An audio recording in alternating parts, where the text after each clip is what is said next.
Clara was a 46-year-old woman who had attended the same church for more than a decade. Every Saturday she sat in the same pew, sang the same songs, and listened to the same sermons.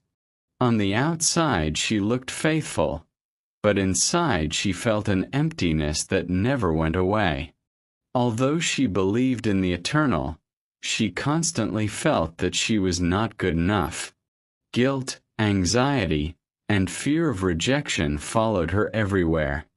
The church had taught her how to dress, how to speak, and how to behave, but it never taught her how to deal with the pain in her soul. The messages were always the same: do more, pray more, serve more. The more Clara tried, the smaller she felt. Over time she began to believe that the Eternal merely tolerated her but did not truly love her. One night, exhausted from trying to please everyone, Clara decided to open her Bible without filters, without human interpretations, only the text. As she read, she discovered something that had never been explained to her before. The Word was with the Eternal, and the Word was the Son of the Eternal. The Son was the Creator of all things, including her. When she read that the Word became flesh and dwelt among us, full of grace and truth, Clara realized that the Messiah never demanded perfection before offering love. He invited the weary and burdened to come to him. What the church demanded as a condition, the Eternal had already given as a gift: love, acceptance, and grace. This truth began to change her. The anxiety that had haunted her started to lose its power, and the guilt that ruled her thoughts slowly faded. Clara understood that the Eternal did not want a perfect version of her, but a real relationship. The Bible became her refuge, and truth became her freedom. In her church, Clara started to speak about grace and acceptance. Others began to open their hearts, sharing their struggles and questioning traditions. A small group formed, and many found healing and hope. But the church leadership felt threatened. Their control, built on fear and religious pressure, was being shaken. Clara was soon seen as a problem.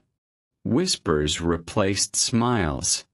Suspicion replaced warmth. When she stood up one Saturday and shared how the truth had freed her, the response was not compassion but judgment. Her words were labeled dangerous and misleading. The church that had once felt like home became a place of tension and rejection.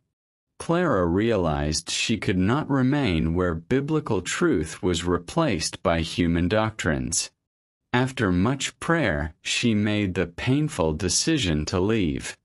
It hurt to walk away from friendships, but she could not deny the truth that had changed her life. In her new journey, Clara found communities where Scripture was read freely and the love of the Eternal was central. There she discovered spiritual freedom and growth. Her story began to inspire others who also felt trapped by guilt and fear. Clara understood that her path was not ending, but beginning. Guided by the love of the Eternal, she shared her story wherever she went. Many, like her, were searching for a real relationship with the Creator. Over time, Clara became a voice of hope. Her life testified that true acceptance comes from the Eternal, not from religious systems. The light she had found now shone through her. My friend, if you've made it this far, it's because this story about Clara's conversion has deeply touched your heart. Surely you saw yourself in it. Comment below about your denominational experiences, but don't forget to tell us where you're from. And write to us telling us your story, and who knows, it might be our next topic. And before concluding Clara's story, I ask you, subscribe to the channel and activate the bell to receive notifications about new conversion stories. Well, and if this story has touched your heart, it is because you too are seeking something real. Remember what is written in John 8, verse 32. You will know the truth, and the truth will set you free. Amneo.